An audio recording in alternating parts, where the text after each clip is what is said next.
बिस्मिल्लाहिर्रहमानिर्रहीम। अस्सलाम वालेकुम नाज़रीन, प्रोग्राम में खुशामदीद। मैं हूँ हैदर हयात खान। ईरान, अमेरिका और इसराइल के दरमियान जारी जंग एक माह से ज़्यादा तवील हो चुकी है और अमेरिका ऑलरेडी जो अमेरिका का प्लान था इस जंग को लेकर उससे काफ़ी आगे जा चुका है। सवाल ये कि अब किस तरीके से जंग बंदी होगी, अमेरिका का एग्ज़िट प्लान क्या हो सकता है, क्योंकि मल्टीपल चीज़ें इस वक्त हमें वाइट हाउस से सुनाई दे रही हैं। कभी ये खबर आती है कि अमेरिका प्लान कर रहा है ईरान में ज़मीनी कार्रवाई, और अगर अमेरिका अपनी फ़ौज उतारता है तो डेफिनेटली ये जंग मज़ीद तवील होगी।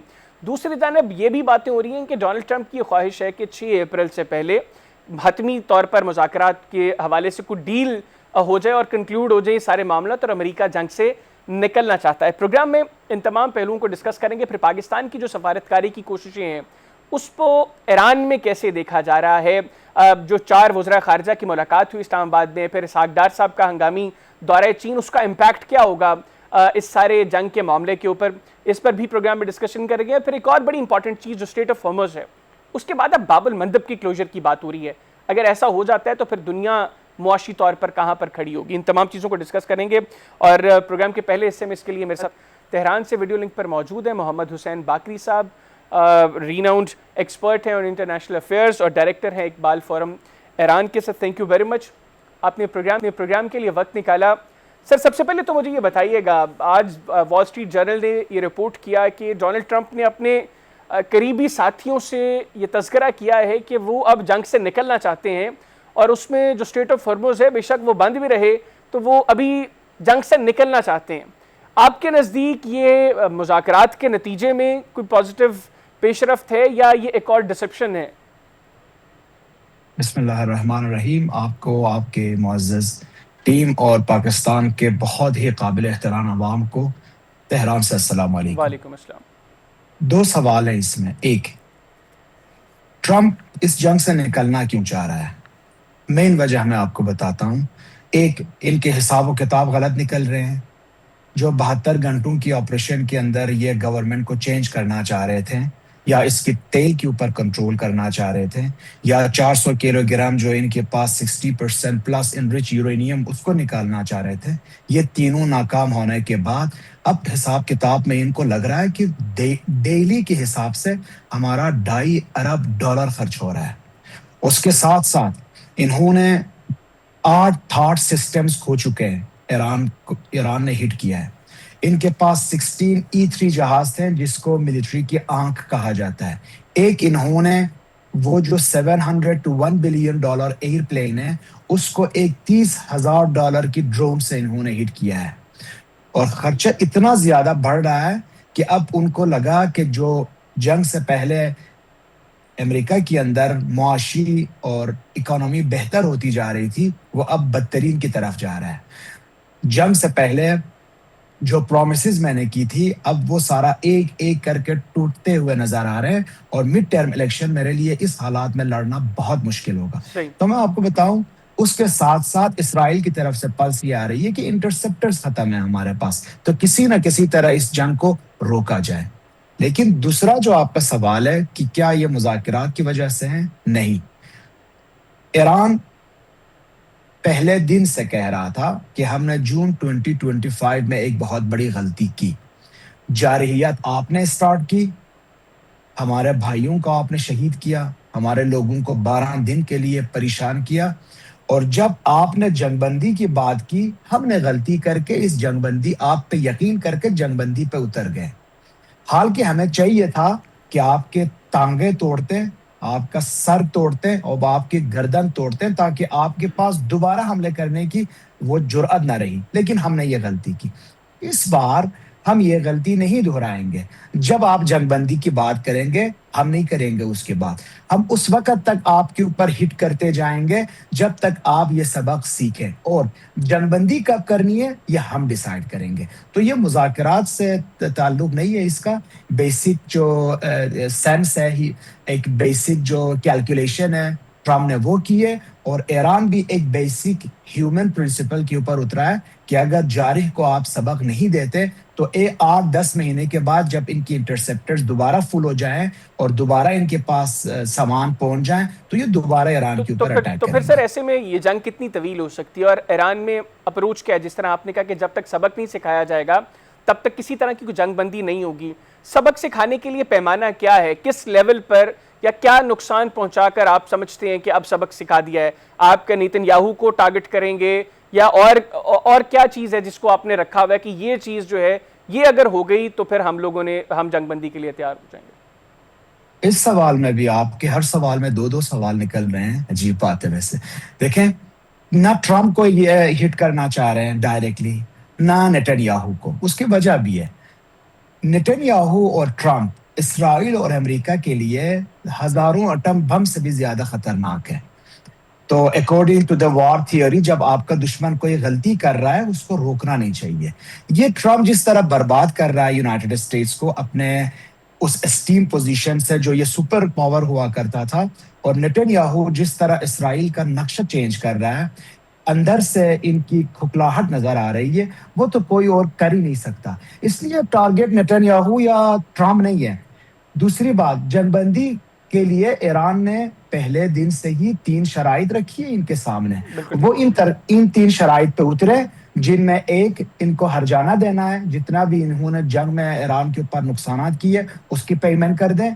दूसरी बात, एक गारंटी दे दें इंटरनेशनली कि ये दोबारा जारहियत नहीं करेंगे। 3, अपने एयर बेसिस ईरान के हमसाया ममालिक से खत्म कर दें। अगर ये 3 नुकात के ऊपर राजी है तो फिर जंगबंदी होती है। नहीं तो इसमें किसी नुक्ते के ऊपर ईरान किसी तरह का कोई कॉम्प्रोमाइज़ नहीं करेगा, क्योंकि अगर टेबल पर बैठेंगे फिर तो कुछ लो और कुछ दो की बात होगी। कुछ चीज़ों पर अमेरिका को कॉम्प्रोमाइज़ करना पड़ेगा, कुछ पर ईरान को कॉम्प्रोमाइज़ करना पड़ेगा। अगर ईरान कहते हैं कि ठीक है अगर अमेरिका कहते हैं कि हम ईरान के नुकसान की कंपनसेशन करते हैं, हम गारंटी देते हैं कि आगे कोई ऐसा हमला नहीं होगा, लेकिन इस खित्ते में अमेरिकी बेसिस बदस्तूर मौजूद रहेंगी, क्या ईरान को ये कबूल होगा? या कौन सी ऐसी कंडीशन है जिसपे आपको लगता है कि इसके ऊपर थोड़ा सा कॉम्प्रोमाइज हो सकता है, बाकी चीजें जो है उसके ऊपर हम इसी तरह खड़े रहेंगे? मेरा ख्याल है ट्रम्प इन 3 देखें, ईरानी चेस प्लेयर्स हैं, बखूबी इनको पता है कि क्या शराइत इन्होंने रखी है ट्रम्प के सामने। इन 3 शराइत में से एक को भी माने ट्रम्प तो वो इतना जलील होगा इंटरनेशनल प्लेटफॉर्म्स पे कि हद नहीं है उसकी। इसलिए मैं समझता हूं इन 3 शराइत में से ट्रम्प किसी शर्त को नहीं मानेगा। क्योंकि अगर आप कहते हैं हम आपको कंपनसेट करते हैं, इसका मतलब क्या हुआ? मतलब ये हुआ कि एक सुपर पावर उसने अपने गलती का एतराफ भी कर रहा है और कंपनसेट भी कर रहा है। अगर वो कहता है कि हम आपको गारंटी देते हैं, इसका दोबारा यही मतलब हुआ कि हमने गलत किया। तो ये जो 3 शराइत है ना, आपको बताऊं, ये ट्रम्प इनमें से एक को भी नहीं मान सकता। बाकी जो है ये उस वक्त, लेकिन आरजी जंगबंदी इस तरह होती है कि अपना फायर रोक दे, ईरान भी रिटेलिएशन रोक देगा, लेकिन दुश्मनी खत्म नहीं होगी। आपने जारहाना रवैया अख्तियार करके इनके घर में घुसे हैं और इनकी बाप को कत्ल करके अभी आप जंगबंदी की बात करते हैं। ठीक है, फायर रोका है, रिटेलिएशन रोकते हैं, लेकिन दुश्मनी खत्म नहीं हुई। ये जंग बहुत आगे तक जाएगा जब तक ये मिडिल ईस्ट का नक्शा चेंज नहीं करेंगे, ये नहीं बैठेंगे। अच्छा, मुझे सर ये भी बताइएगा, पाकिस्तान का जो किरदार है, हम देख रहे हैं कि मुसलसल कोशिशें की जा रही हैं एक मस्बत अप्रोच के साथ कि जंगबंदी हो। 4 वज़रा ख़ारजा की एक अहम मुलाकात भी हुई इस्लामाबाद में। फिर इसहाक़ डार साहब का एक हंगामी दौरा चीन, उसके हवाले से बहुत से लोग ये बात करें कि क्योंकि एतमाद का फुकदान है, जिस तरह आपने पहले अपनी गुफ्तगू में कहा कि जून में जिस वक्त अटैक हुआ ईरान पर, उस वक्त भी मुज़ाकरात हो रहे थे, इस मरतबा भी जिस वक्त अटैक हुआ उस वक्त भी यही खबरें थी कि अब मुज़ाकरात काफ़ी पॉजिटिव एंड पर जा रहे हैं और अगली सिटिंग के अंदर की पॉजिटिव खबर भी, अच्छी खबर भी आ सकती है। ऐसे में क्या चीन का किरदार वो कितना अहम हो जाता है?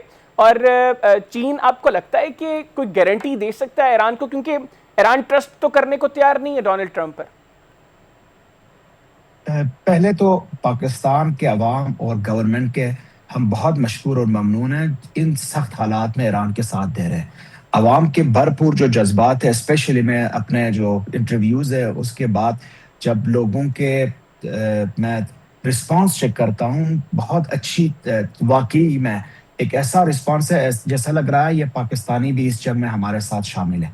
और गवर्नमेंट, हमें पता है, ईरानियों को पता है कि पाकिस्तान की स्टेक्स कितना ज्यादा है इस जंग में, चाहे ये ऑयल और पेट्रोल की प्राइसेस के हवाले से हो, इनकी पैट्रियट्स जो काम कर रहे हैं गल्फ कंट्रीज में। इसके बावजूद जो कोशिश कर रही है गवर्नमेंट, और उसके साथ साथ इसहाक़ साहब के साथ भी जो हादसा हुआ, वो गिरे थे, अल्लाह उनको इंशाअल्लाह सही और सलामत रखे। लेकिन बात यह है, चाइना क्यों गारंटी देगा यूनाइटेड स्टेट्स को? या यूनाइटेड स्टेट की गारंटी ईरान को क्यों देगा? चाइना तो खुद ट्राइवल में है, चाइना तो खुद भरोसा नहीं कर रहा है अमेरिका के ऊपर। दुरुस्त बात। और चाइना तो, मेरे पास कल से इंफॉर्मेशन है, उनकी जो मेन और सबसे पावरफुल जो चिप मैन्युफैक्चरिंग कंपनी है, वो तो ईरानियों को चिप भी प्रोवाइड कर रहे हैं, टेक्नोलॉजी भी इन्होंने ट्रांसफर की है। तो मेरा नहीं ख्याल कि चाइना इसमें घुसेगा और कोई गारंटी देगा। बात यह है जंगबंदी के लिए, आरजी जंगबंदी के लिए फायर रोकनी होगी अमेरिका को, रिटेलिएशन रुक जाएगी, स्ट्रेट ऑफ हॉर्मुज से ये अपना जो सर्विसेज है, चार्जेस है, वो वसूल करते जाएंगे, इनकी तेल बिकती जाएगी। एक अजीब माहौल है। वैसे आप जंग से पहले देख लें कि स्ट्रेट ऑफ हॉर्मुज एक कमजोरी था, अब ये एक ऐसा हथियार है जिसे ईरान बतौर दबाव इस्तेमाल कर रहा है। पाबंदियों, जंग से पहले ईरान तक पाबंदियों ने तनहा कर दिया था, अब दुनिया आहिस्ता आहिस्ता इनसे निकलने का रास्ता तलाश कर रहा है। जंग से पहले जोहरी पेशरफ एजेंडे से बाहर थी, अब एक मंतकी रास्ते पे आ चुकी है, जो कि यहाँ पे असेंबली वाले और यहाँ ईरान की जो नेशनल असेंबली है, एनपीटी से बाहर निकलने की बातें कर रहे हैं, उनके ऊपर करारदाद पेश कर रहे हैं। और इसी तरह जंग की इतने सारे पहलू, जंग से पहले जो पहलू थे, वो ईरान के फेवर में चेंज होता नजर आ रहा है सबको, स्पेशली मुझे, जो मैं गहराइयों से देख रहा हूं उन चीजों को। ईरान जब तक ये इत्मीनान हासिल नहीं करता कि दोबारा इसके ऊपर जारहियत नहीं होती, तब तक नहीं रोकेगा। लेकिन इसका हरगिज मतलब नहीं कि ईरान जंगबंदी नहीं चाहता या ईरान जंग पसंद है, बिल्कुल नहीं।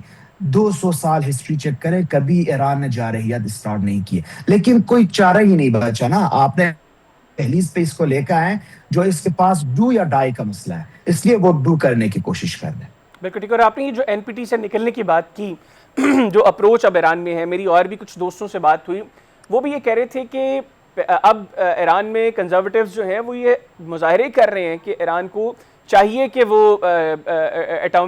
एटमी हथियार जो है वो तैयार करें। क्या अब अप्रोच है ये किसी लेवल पर कि ईरान मुस्तकबिल में ये सारे वाकयात को देखते हुए इस तरफ बढ़े? देखें, बात कंजर्वेटिव्स की नहीं है। ईरान के अंदर जिस चीज को ये बहस करना चाह रहे हैं, इसके बहुत ही रैशनल लॉजिक्स लेके आते हैं, मंतकी दलाइल देते हैं कि बिल्कुल ठीक। हम क्यों करना चाह रहे हैं। अभी जो नेशनल असेंबली में बहस हो रही है और ईरान के अवाम भी इसके साथ है, वो ये है, हमने तो एनपीटी की सिग्नेटरी है, सबसे ज्यादा हमारे ऊपर इंस्पेक्शन हुई है, सबसे ज्यादा हमारे ऊपर आपने इंस्पेक्टर्स भेज के वो अपने जो क्या कहते हैं कैमरास थे तनसीबात में आपने इंस्टॉल की थी। इसके बावजूद बुसैदी साहब पूछें कि हम मुज़ाकरात में अपने जो इनरिचमेंट यूरेनियम इनरिचमेंट लेवल थी वो 3% तक नीचे लाने की कोशिश भी कर रहे थे और उस पर हम रजामंद भी हुए थे।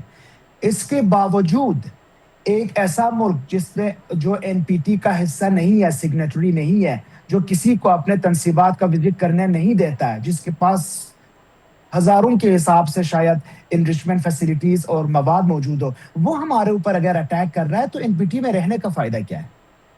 तो बात यह है, लॉजिकल बात है कि अगर एनपीटी में आप सिग्नेटरी है, आपको हिफाजत नहीं दे सकते, तो बेहतर यही होगा कि आप एनपीटी से निकले, and that is a very serious discussion. मुझे लगता है 1-2 महीने के अंदर ईरान एनपीटी से बाहर निकल नहीं तो जाएगा। सिर्फ एनपीटी से निकलना या उसके बाद एटमी हथियार बनाना भी? दोबारा एक सवाल है, एनपीटी से निकलने के बाद का मतलब ये, कोई इंस्पेक्टर्स यहाँ पे नहीं आ सकते हैं, कैमरे इनके सारे ऑफ हो जाएंगे और किसी को दस्तयाबी नहीं होगी ईरान कर क्या रहा है। उसके साथ साथ अगर ईरान को ये लगता है, शिया फिक्र के अंदर आपके जब मर्जा होते हैं, वो मर्जा अकॉर्डिंग टू स्टेटस को, अकॉर्डिंग टू जमाना अपना फतवा चेंज भी कर सकते हैं। खामनेई साहब की शहादत के बाद जो जवान खामनेई साहब आए, अगर उनको लगता है कि हमारे लिए जरूरी है और एटॉमिक पावर के बगैर हमारे पास कोई गारंटी नहीं है, डिफरेंस पावर होने की वजह से वो हमारे ऊपर हिट नहीं करते, तो इसका मतलब ये कि एटॉमिक बम की तरफ भी जा सकते। बहुत शुक्रिया सर, आपने प्रोग्राम के लिए वक्त निकाला। नाज़रीन, तेहरान से बाकरी साहब हमारे साथ मौजूद थे, गुफ्तगू उनकी आपने सुनी। प्रोग्राम में इसी पर बात करेंगे और स्टेट ऑफ हॉर्मुज़ के बाद जो बाबुल मंदब के हवाले से बातें हो रही हैं, उसके क्लोजर के क्या इम्पैक्ट हो सकते हैं, इसको डिस्कस करेंगे। ब्रेक के बाद कहना चाहिएगा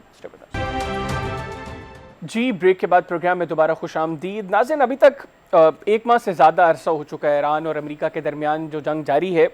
जो ईरान की स्ट्रैटेजीज़ हैं, काफ़ी हद तक ईरान उनमें कामयाब रहा। सबसे इंपॉर्टेंट चीज़ जो स्टेट ऑफ हॉर्मुज़ को ईरान ने चूक किया, इस वक्त पूरी दुनिया की मईशत उससे बुरी तरह मुतासर है। अब एक नया एडिशन जो आने वाले दिनों में हो सकता है, अगर चीज़ें जो है वो किसी पॉजिटिव कंक्लूजन की तरफ नहीं बढ़ती, वो है बाबुल मंदब की क्लोजर।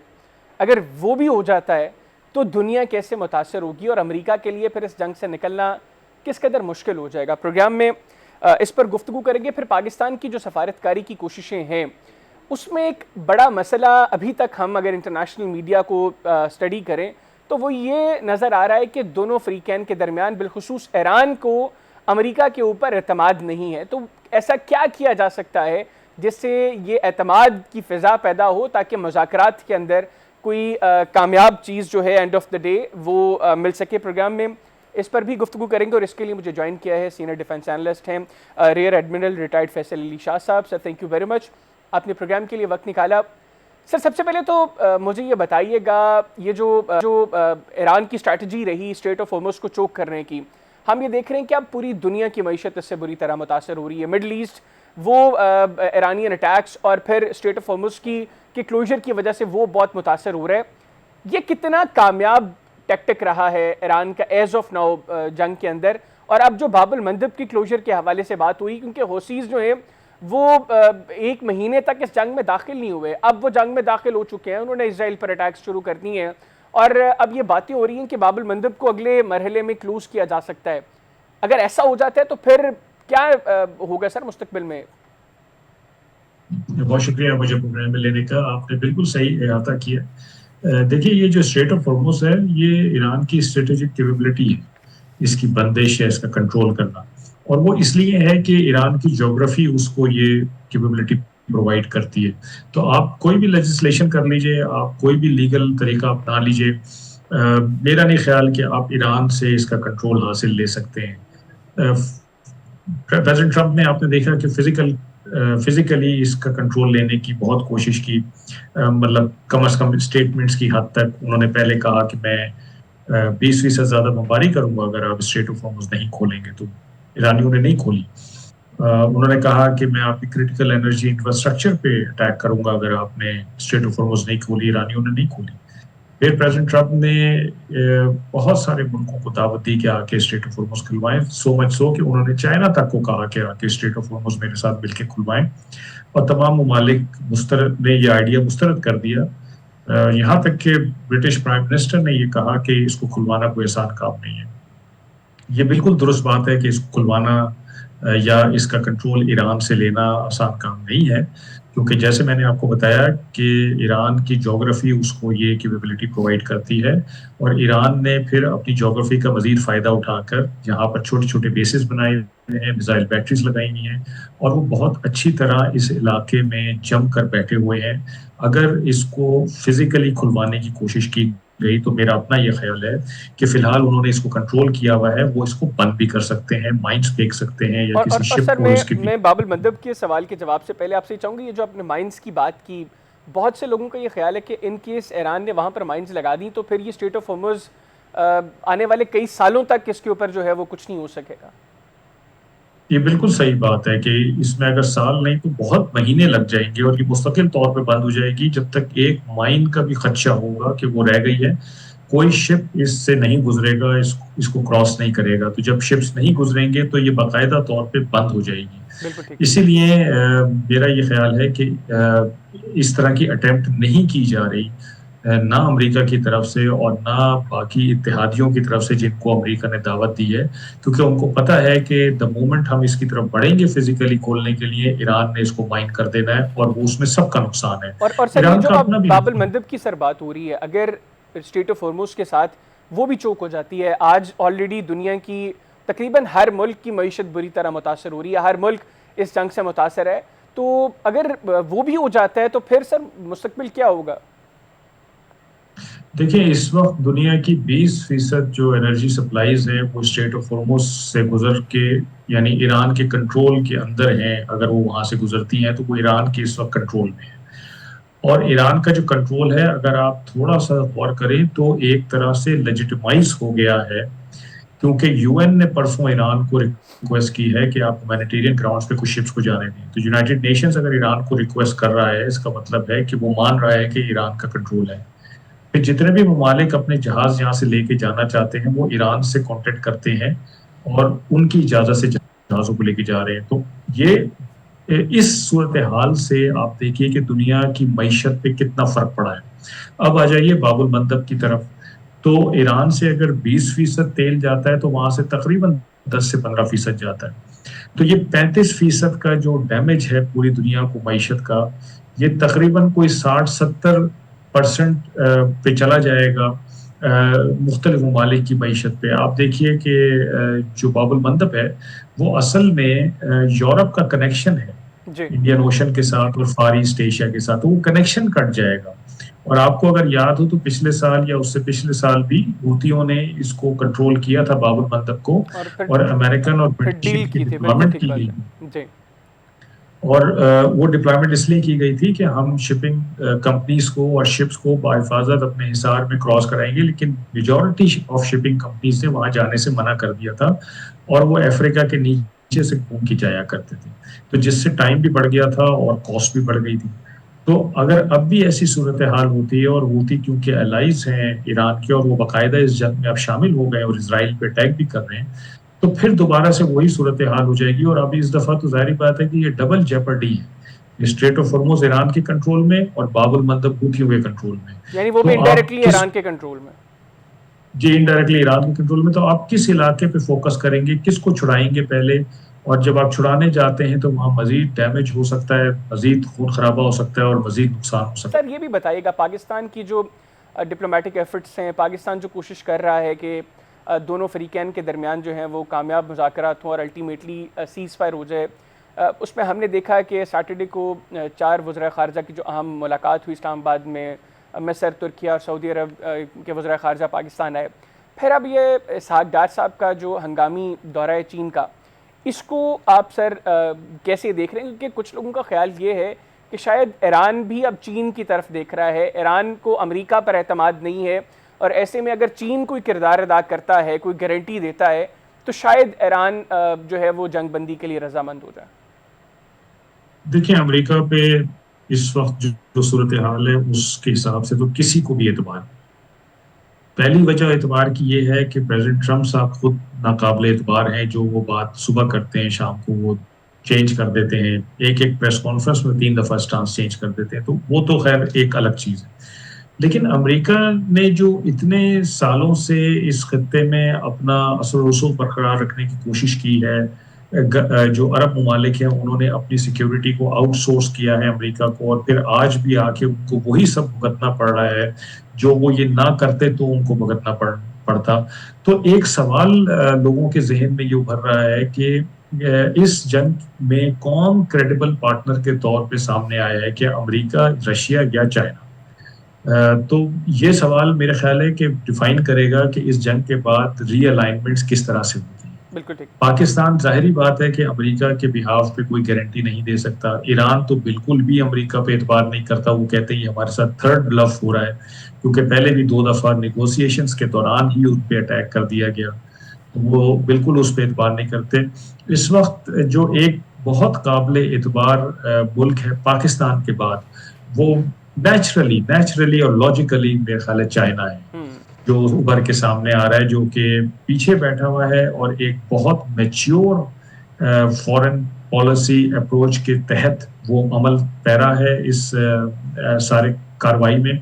और मेरा ये ख्याल है कि बिल्कुल चाइना को शायद मीडिएशन के लिए आना पड़ेगा बीच में पाकिस्तान के साथ, और चाइना की गारंटी हो सकती है जिसपे ईरान ये इस बात पे राजी हो कि जंग रोकी जाए। लेकिन देखिए चाइना की अमेरिका से एक मेजर पावर राइवलरी चल रही है, बिल्कुल ठीक। और ये अमेरिका के लिए बड़ी हजीमत का सामना होगा कि उसका राइवल, उसका आर्च राइवल जिसके साथ वो दुनिया में नंबर 1 सीट के लिए जंग लड़ रहा है, वो एक गारंटी दे कि जी अमेरिका और ईरान आपस में नहीं लड़ेंगे। तो मेरा ख्याल है कि अमेरिका नहीं चाहेगा कि ऐसी कोई सूरत हाल आए। अमेरिका ये चाहता है कि मेरे असर रसूख से ऐसी सूरत हाल आए ताकि मेरा फेस रहे लोगों के सामने ये दिखाने को कि मेरी ताकत के आगे ईरान झुका है और किसी की नहीं। बिल्कुल ठीक, बहुत शुक्रिया सर, आपने प्रोग्राम के लिए वक्त निकाला। नाज़रीन, rear admiral retired Faisal Ali Shah साहब हमारे साथ मौजूद थे, गुफ्तगू उनकी आपने सुनी। प्रोग्राम में एक ब्रेक लेंगे, ब्रेक से वापस आएंगे तो बात करेंगे भारत की एक और घनौनी साजिश फॉल्स फ्लैग ऑपरेशन की बेनकाब हुई है। अप्रोच क्या है इस वक्त नई दिल्ली में, चाहता क्या है भारत, इसको डिस्कस करने के लिए भारत से हमारे साथ अजय शुक्ला साहब मौजूद होंगे, कहना चाहेगा। Stay with us. जी, ब्रेक के बाद प्रोग्राम में दोबारा खुश आमदीद। नाज़रीन, पाकिस्तान की इंटेलिजेंस एजेंसीज ने भारत की कुछ खुफिया जो मालूमात है उसको डीकोड किया है और उसके बाद इस नतीजे पर पहुंचे हैं कि एक और फॉल्स फ्लैग ऑपरेशन मोदी हुकूमत प्लान कर रही थी। मकबूजा कश्मीर और भारत की जेलों में जो पाकिस्तानी और मासूम कश्मीरी कैद हैं उनको जेलों से निकाल कर बुनियादी तौर पर सरहदी इलाकों में भेजा जाएगा और उसके बाद फॉल्स फ्लैग ऑपरेशन किया जाएगा। मकसद क्या है? डेफिनेटली इस वक्त भारत में मोदी हुकूमत के ऊपर डोमेस्टिकली बड़े प्रेशर्स हैं, उन प्रेशर से तवज्जो हटाने की कोशिश है या कोई और अप्रोच है। गुज़श्ता साल की जो पाक भारत जंग थी उसमें अपनी शिकस्त का बदला लेने के लिए भारत अब कुछ और प्लान कर रहा है, कोई और एडवेंचर प्लान कर रहा है। प्रोग्राम के इस हिस्से में इस पर गुफ्तगू करेंगे। फिर हमने देखा कि पाकिस्तान की ईरान और अमेरिका के दरमियान जो जंग जारी है उसमें जो पाकिस्तान की कोशिश है जंग बंदी की उसको आलमी सतह पर बड़ी पजीराई मिली, दुनिया मौतरफ है पाकिस्तान की। लेकिन ऐसे में भारत के वज़ीर ख़ारजा जयशंकर जिस ज़बान का इस्तेमाल करते हैं, खुद भारत में बहुत से लोगों ने उन पर तनकीद की कि अगर आप खुद कुछ नहीं कर सकते तो पाकिस्तान अगर कुछ पॉजिटिव कर रहा है तो कम से कम इस घटिया ज़बान का इस्तेमाल ना करें। उसकी वजह क्या है, क्यों इतनी फ्रस्ट्रेट हो रही है मोदी गवर्नमेंट, इस पर भी प्रोग्राम में गुफ्तगू करेंगे। और इसके लिए मुझे भारत से वीडियो लिंक पे ज्वाइन किया है अजय शुक्ला साहब ने, सीनियर इंडियन जर्नलिस्ट हैं, एडिटर हैं द प्रिंसिपल इंडिया के। अजय भाई, बहुत शुक्रिया आपका, आपने प्रोग्राम के लिए वक्त निकाला। अजय भाई, सबसे पहले तो मुझे ये बताइएगा, पाकिस्तान की जो कोशिशें हैं ईरान और अमेरिका के दरमियान मुज़ाकरात को लेकर जंगबंदी के हवाले से, दुनिया उसकी मौतरफ है। हमने देखा ऐसे में जयशंकर पाकिस्तान की इन एफर्ट्स के हवाले से जिस घटिया ज़बान का इस्तेमाल करते हैं, खुद भारत में अपोजिशन ने और दीगर जो सेन वॉइसेस हैं भारत में, उन्होंने काफ़ी क्रिटिसाइज़ किया कि ये फ्रस्ट्रेशन का इजहार है। आप क्या समझते हैं, क्या वाकईतन मोदी गवर्नमेंट इस चीज़ से फ्रस्ट्रेट हो रही है? क्योंकि पाकिस्तान का जो जियोपॉलिटिकल स्ट्रक्चर है, एज पर प्रवीण सानी साहब, वो मई की पाक भारत जंग के बाद मुसलसल बढ़ता जा रहा है। तो ये वजह है कि फ्रस्ट्रेट हो गई है मोदी गवर्नमेंट। हयात भाई, आपको नमस्कार और सभी सारे हमारे जितने प्यारे दर्शक हैं उन सबको नमस्कार। मेरा इसमें जो सबमिशन है वो ये है कि असल में मौजूदा हालात जो है हिंदुस्तान के भीतर वो बहुत सरकार के मुफीद नहीं है, क्योंकि तमाम तरह की दिक्कतें पैदा हो रही हैं आवाम में। और जिस तरह से यहाँ पे रोजमर्रा की चीजें, महंगाई और दूसरी जो एक अच्छी स्पीड में चल रहे थे, जो प्रोग्रेस कर रहे थे, जिस तरह से रोजगार और दूसरी चीजें थी, वो घटने से क्या है, सरकार अपना ध्यान भटकाना चाहती है। वो चाहती है कि आप जो है राष्ट्रवाद के मुद्दे पे आ जाइए, और उस पे आएंगे आप तो कहीं ना कहीं उनके वो सब छिप जाते हैं जो दोष है। तो इसलिए कई बार इस तरह के बयानात आते रहते हैं और ये बेसिकली उसी मकसद से ये भड़काऊ बयान और दूसरी बातें आती हैं। दूसरी बात, निश्चित रूप से जियो पॉलिटिक्स की बात करें तो इस बात की हिंदुस्तान में लगातार चर्चा हो रही है कि हिंदुस्तान जिस पाकिस्तान को, जो भारत का मतलब 10वां भाग है और जो इतना छोटा है हमारे यहाँ के मुताबिक, उसके बावजूद आज वो एकदम से जियोपॉलिटिक्स में एक लीडर बन के खड़ा हो गया है। जिस तरह से यूनाइटेड नेशन में वो जा करके सिक्योरिटी काउंसिल का चेयरमैन बन जाता है, जिस तरीके से एंटी टेररिस्ट उसमें वाइस चेयरमैन बन जाता है और तमाम सारी जो भी चीजें, तो उससे एक सवाल तो खड़े हो जा रहे हैं कि वैसे ना भी होते, लेकिन इसलिए हो रहे हैं क्योंकि नरेंद्र मोदी ने तो यह साबित करने की कोशिश की थी कि हम इस पूरे इलाके के जो दक्षिण एशिया है इसके हम बेताज बादशाह हैं और बाकी जितने आसपास के देश हैं वो हमारे मतलब हमारी राह चलते हैं, हमारे पीछे चलते हैं। लेकिन यहाँ हो उलट रहा है। तो इसलिए पब्लिक में भी सवाल आ रहा है कि आप तो अपने आप को विश्वगुरु कह रहे थे, विश्वगुरु कहाँ है जब ये जो पश्चिम एशिया में संकट आया है और उस संकट के कारण हिंदुस्तान भी सफर कर रहा है और दूसरे भी और आसपास के देश सफर कर रहे हैं। ऐसे में हिंदुस्तान 150 करोड़ की आबादी का देश है, तो उसको तो लीड करना चाहिए था, उसे खत्म कराने पे काम करना चाहिए था। उसे आगे आना चाहिए था, दबाव बनाना चाहिए था। यहाँ तो तो फिर जो उल्टा हो रहा है। पाकिस्तान का जो किरदार है, जिसकी दुनिया मौतरफ है, और जिस तरीके से आपने खुद कहा कि भारत में अब ये अप्रोच है कि पाकिस्तान जो निस्बतन भारत से एक छोटा मुल्क है, वो उसका जियोपॉलिटिकली उसकी स्टैंडिंग अब ये है कि वो रीजन के सारे मामलात को हैंडल कर रहे हैं। इसका कितना प्रेशर है मोदी गवर्नमेंट पर? नहीं, निश्चित रूप से इसका इसका बड़ा प्रेशर है, क्योंकि ये एक सवाल खड़ा है कि आप बार बार कह रहे थे कि पाकिस्तान में ये है, पाकिस्तान में वो है, पाकिस्तान ऐसा है, पाकिस्तान वैसा है। लेकिन पाकिस्तान ने तो इस वक्त में लीडरशिप पेश की है पूरी दुनिया के सामने, कि जो किसी से, पूरे यूरोप से हैंडल नहीं हो रहा है, अमेरिका से हैंडल नहीं हो रहा है, किसी से हैंडल नहीं हो रहा है, पाकिस्तान कह रहा है कि हम कराएंगे। लेकिन सच्चाई ये है कि इस बात का निश्चित रूप से चर्चा में है कि पाकिस्तान ने वो बाजी मार ली जो हिंदुस्तान के हाथ में होनी चाहिए थी, और हिंदुस्तान के प्राइम मिनिस्टर उस दिशा में आगे नहीं बढ़ सके। वो जाके इजराइल के साथ खड़े हो गए, इजराइल के आगे सरेंडर कर दिए। ये एक बड़ी बात। बिल्कुल। अच्छा अजय भाई, हमने मल्टीपल टाइम से देखा कि मोदी हुकूमत ने अपने इक़्तिदार को तूल देने के लिए, और बिलखुसूस जब भी भारत में बड़ी रियासतों में इंतखाबात होते हैं, तो Modi government false flag operations करती है। माजी में हमने देखा कि इसके ऊपर राहुल गांधी भी मल्टीपल टाइम्स आवाज़ें उठा चुके हैं। सत्यपाल मलिक साहब के साथ जब गुफ्तगू हुई, उसमें सत्यपाल मलिक साहब ने उनको बताया कि पुलवामा का जिम्मेदार भी नरेंद्र मोदी है। मुझे याद है मेरे अपने प्रोग्राम में सत्यपाल मलिक ने कहा था कि पुलवामा का रिस्पॉन्सिबल भी मोदी, और ये शख्स अपने इक़्तिदार के लिए किसी को भी मरवा सकता है। फिर हमने पहलगाम का वाक़या देखा, दिल्ली में जो रिसेंटली ब्लास्ट हुए, उसके ऊपर भी भारतीय ऑपोजिशन सवालात पूछती रही, लेकिन मोदी हुकूमत ने कोई जवाब नहीं दिया। अब फिर बातें हो रही हैं कि भारत कोई फॉल्स फ्लैग ऑपरेशन प्लान कर रहा है, जिसमें वही पुराना जो रवायती अंदाज है, कश्मीरियों को उनकी भारतीय जेलों से निकाला जाएगा और सरहदी इलाकों में फेक एनकाउंटर्स किए जाएंगे, और उसके बाद जो है वो पाकिस्तान के ऊपर इल्जामात लगाए जाएंगे। आप क्या समझते हैं, ये एक और अटेम्प्ट है? जिस तरह आपने खुद कहा कि भारत में हालात ख़राब हैं, मोदी हुकूमत चाहती है कि तवज्जो हटे लोगों की उन मसाइल से, और ये पाकिस्तान भारत दोबारा ये सिलसिला शुरू हो जाए, ताकि लोग जो बुनियादी इशूज़ हैं उनको एड्रेस ना कर सकें। निश्चित रूप से मैं इसीलिए पहले ही बोला कि ध्यान भटकाने के लिए वो कोई भी हरकत कर सकते हैं। देखिए, एक चीज तो हर कोई जानता है, नरेंद्र मोदी के लिए कहा जाता है कि वो अपनी सत्ता के लिए कुछ भी कर सकते हैं। शायद यही वजह है कि हिंदुस्तान में और सबसे वो कुछ लंबे भी क्या है, जिस तरह सत्यपाल मलिक साहब ने कहा कि वो किसी को मरवा भी सकते हैं, अपने लोगों को मरवा सकते हैं। मैं आ रहा हूं, मैं उसी पे आ रहा हूं। मैं कह रहा हूं इसीलिए शायद वो हिंदुस्तान में सबसे ज्यादा वक्त तक सत्ता में है। वो सीएम तब बने थे जब वो कुछ नहीं थे। उनको यदि पॉलिटिकली देखें तो वो गुजरात की भी राजनीति में कोई बहुत बड़े किरदार नहीं थे।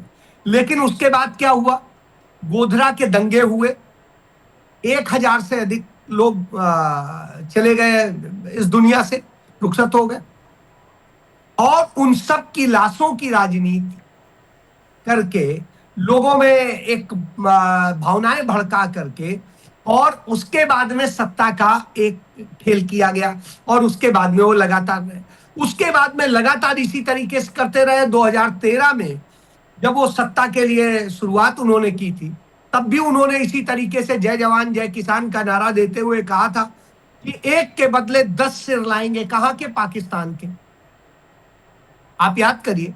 और वो जो शुरू हुआ, और उसके बाद जितने सारे पूरे ड्रामे हुए हैं, वो पूरे हिंदुस्तान में वर्ल्ड के पूरे नजरिए से देखा जा सकता है। जो अभी फॉल्स फ्लैग ऑपरेशन से मुतालिक बातें हैं, और हम देख रहे हैं कि कल से all of a sudden Indian media की टोन भी काफ़ी चेंज्ड है, और वो भी अब पाकिस्तान इंडिया को लेकर एक और बहस के अंदर दाखिल हो गए हैं। तो आपको लगता है कि ये सब कुछ जो है ये दोबारा प्लान किया जा रहा है कि मोदी के जो मामला थे इनसे ध्यान भटकाया जाए, और जो आगे असम में और बंगाल के इलेक्शंस हैं उनके ऊपर भी जो है ये चीज़ें इनका असर हो? देखिए हैदर भाई, मैं एक चीज कहूंगा कि प्लान करते हैं या नहीं करते हैं ये मुझे नहीं पता है, इस पे मैं नहीं बोलूंगा। और मेरा मानना है, क्योंकि मैं वो इंटरनल चीज को फर्स्ट हैंड जानता नहीं हूँ। सेकेंड हैंड जो है वो र्यूमर्स भी हो सकती हैं, सच्चाई भी हो सकती है, मैं उससे इनकार नहीं करता हूँ। लेकिन जो बात आपने जिक्र किया उसी से करूंगा। सतपाल जैन ने बोला था कि ये इन्हीं की प्लानिंग है। इसी तरीके से शंकर सिंह बाघेला ने बोला था गुजरात में कि इन्हीं की प्लानिंग थी। इसके अलावा जिस तरीके से पहलगाम से लेकर के जब वहां पर मैं गया मौके पे, तो वहां लोगों का कहना था कि इसमें गेम है, क्योंकि अमित शाह के लड़के का वहां 7 स्टार होटल बन रहा है, तो उसके लिए तमाम जमीनें कब्जानी थी और कुछ करना था, अदानी के लिए कुछ करना था, इसलिए है। मैंने जब ये घटना हुई, मैंने जो र्यूमर्स आई या जो खबरें आई, मैंने लिखा और राजनाथ सिंह, पीएम सबको ट्वीट करके, मैंने टैग करके लिखा कि ये बिल्कुल क्लियर करें कि क्या हमारे राफेल मारे गए, क्योंकि ये दावा किया जा रहा है। लेकिन इसका कोई न खंडन किया गया, न ही इसको कहा गया कि हाँ हुआ है। तो आप नहीं यदि सफाई दे रहे हैं तो हम इसको कहीं ना कहीं फिर तो एक शक के नजरिए से देखेंगे ही। तो बिल्कुल मुझे लगता है वो शक के कारण खुद सरकार पैदा कर रही है। जी बिल्कुल ठीक, बहुत शुक्रिया अजय भाई, आपने प्रोग्राम के लिए वक्त निकाला। नजर सीनियर सहाफ़ी अजय शुक्ला साहब हमारे साथ मौजूद थे, गुफ्तगू की तफसीलें आप सुनी। आज के प्रोग्राम से मुझे इजाज़त दीजिए, आपसे मुलाकात होगी इंशाल्लाह अगले हफ्ते, तब तक के लिए अल्लाह हाफ़िज़। पाकिस्तान हमेशा जिंदाबाद।